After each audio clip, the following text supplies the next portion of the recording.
name is Madisyn Gore and I am a senior at East River High School. I am 18 years old and have been a part of the FFA program for 4 years now, and this will be my second year showing at the Florida State Fair. Last year's project was a great experience for me, so I decided to do it again my senior year. However, this project has been nothing like last year. That is due to the fact that Wahoo is not the nicest calf to work with. However, overcoming these challenges, I've learned many different things, from frame size in cattle all the way to the different ways meat can be processed and cooked. Looking at the difference between these calves, you can tell that they are all different heights and weights. This is Wahoo, and he is a larger frame calf that weighs 1,100 pounds. Because of Wahoo's breed, Charlet, he is a taller calf that simply has more height at his hip and shoulder.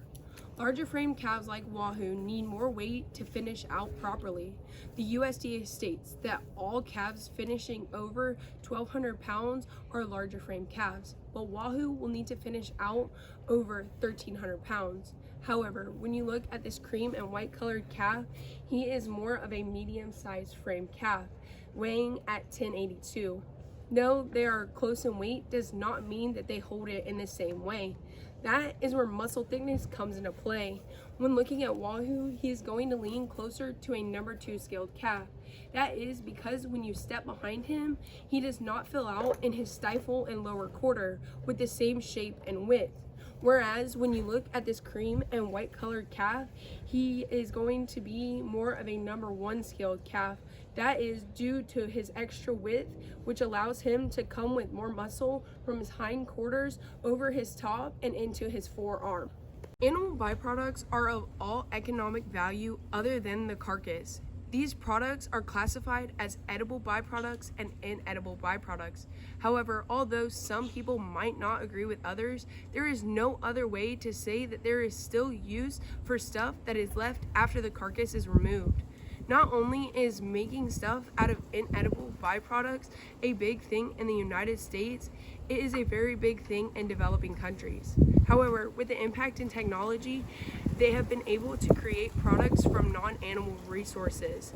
Due to this, it has competed with the use of animal byproducts, causing a drastic decline. In the United States, we use the byproducts to make jewelry, tools, fuel, and so much more. That being said, a few examples of edible byproducts is oxtail. This can be used for soup stock. Then you have the blood, which they use for a sausage component. Another common thing that consumers use is beef extract, and that can be used in soups. Along with these few things, you have the inedible byproducts, which they use to create purses, paper items, leather goods, and foods. Some examples that they use are the fats of the animal to create weed killers, rubber, antifreeze, crayons, and floor wax. They do this from using the fat off the animal. People also use the glands to create different types of medication that people would take on a daily basis. Another common thing that consumers use is the lungs. They use this when they make pet foods, for example, dog food and cat food. The most commonly known inedible byproduct that consumers use is the hide. They use this to make leather goods like purses, plywood, and brushes and insulation. To be able to make these items, consumers have to render the items first. This is when they reduce the animal tissue by heat. The rendering industry was the original recyclers according to the Skeleton Manual. The use of animal byproducts represents multi-billion-dollar industries in the United States today. Starting at the front of the animal, the first wholesale cut is the chuck. Following that is the brisket. Transitioning from the backside of the shoulder is the rib portion. Then the carcass is sectioned out into the shoulder line where the valuable cuts like T-bone, porterhouse, and New York strip come from.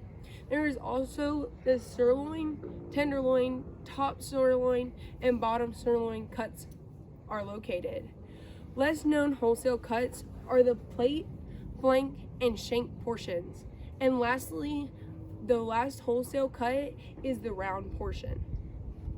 Each of these portions produce retail cuts, the type of cuts you can buy at the grocery store. For example, the chuck roast, which comes out of the chuck, the flank steak, which comes out of the flank, the T-bone, which comes out of the short loin, and another example is the short ribs, which comes out of the rib portion, which is just behind the chuck portion.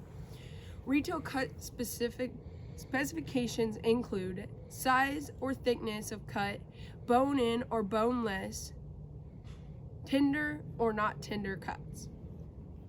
Along with knowing the cuts of meat, you also have to think about how you can cook these different cuts. There are 2 different categories for meat cookery. These methods include dry heat and moist heat.